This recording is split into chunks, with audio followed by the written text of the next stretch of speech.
Dinah, my dear, I wish you were down here with me. There are no mice in the air, I'm afraid, but you might catch a bat, and that's very like a mouse, you know. But do cats eat bats, I wonder?"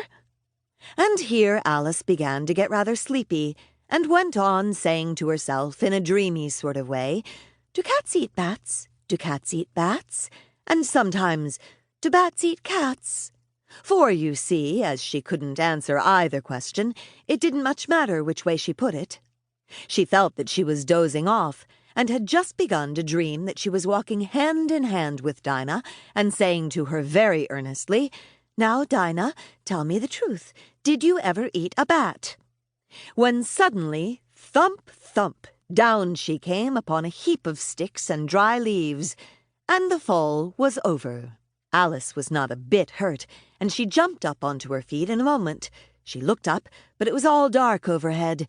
Before her was another long passage, and the White Rabbit was still in sight, hurrying down it. There was not a moment to be lost. Away went Alice like the wind, and was just in time to hear it say, as it turned the corner, "Oh, my ears and whiskers, how late it's getting!" She was close behind it when she turned the corner, but the rabbit was no longer to be seen. She found herself in a long, low hall, which was lit up by a row of lamps hanging from the roof. There were doors all around the hall, but they were all locked, and when Alice had been all the way down one side and up the other, trying every door, she walked sadly down the middle, wondering how she was ever to get out again. Suddenly she came upon a little three-legged table, all made of solid glass. There was nothing on it but a tiny golden key, and Alice's first idea was that this might belong to one of the doors of the hall. But alas, either the locks were too large, or the key was too small. But at any rate, it would not open any of them. However, on the second time round, she came upon a low curtain she had not noticed before, and behind it was a little door about 15 inches high. She tried the little golden key in the lock, and to her great delight, it fitted. Alice opened the door and found that it led into a small passage, not much larger than a rat-hole. She knelt down and looked along the passage into the loveliest garden you ever saw. How she longed to get out of that dark hall and wander about among those beds of bright flowers and those cool fountains, but she could not even get her head through the doorway. "And even if my head would go through," thought poor Alice, "it would be of very little use without my shoulders. Oh, how I wish I could shut up like a telescope. I think I could, if I only knew how to begin."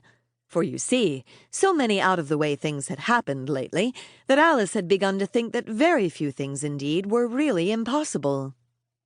There seemed to be no use in waiting by the little door, so she went back to the table, half hoping she might find another key on it, or at any rate a book of rules for shutting people up like telescopes. This time she found a little bottle on it, which certainly was not here before, said Alice, and tied round the neck of the bottle was a paper label with the words, "Drink me," beautifully printed on it in large letters. It was all very well to say, "Drink me," but the wise little Alice was not going to do that in a hurry. "No, I'll look first," she said, "and see whether it's marked poison or not." For she had read several nice little stories about children who had got burnt and eaten up by wild beasts and other unpleasant things, all because they would not remember the simple rules their friends had taught them, such as that a red-hot poker will burn you if you hold it too long, and that if you cut your finger very deeply with a knife, it usually bleeds. And she had never forgotten that, if you drink from a bottle marked poison, it is most certain to disagree with you sooner or later. However, this bottle was not marked poison, so Alice ventured to taste it, and finding it very nice, it had, in fact, a sort of mixed flavor of cherry tart, custard, pineapple, roast turkey, toffee, and hot buttered toast. She very soon finished it off. "What a curious feeling," said Alice. "I must be shutting up like a telescope." And so it was indeed.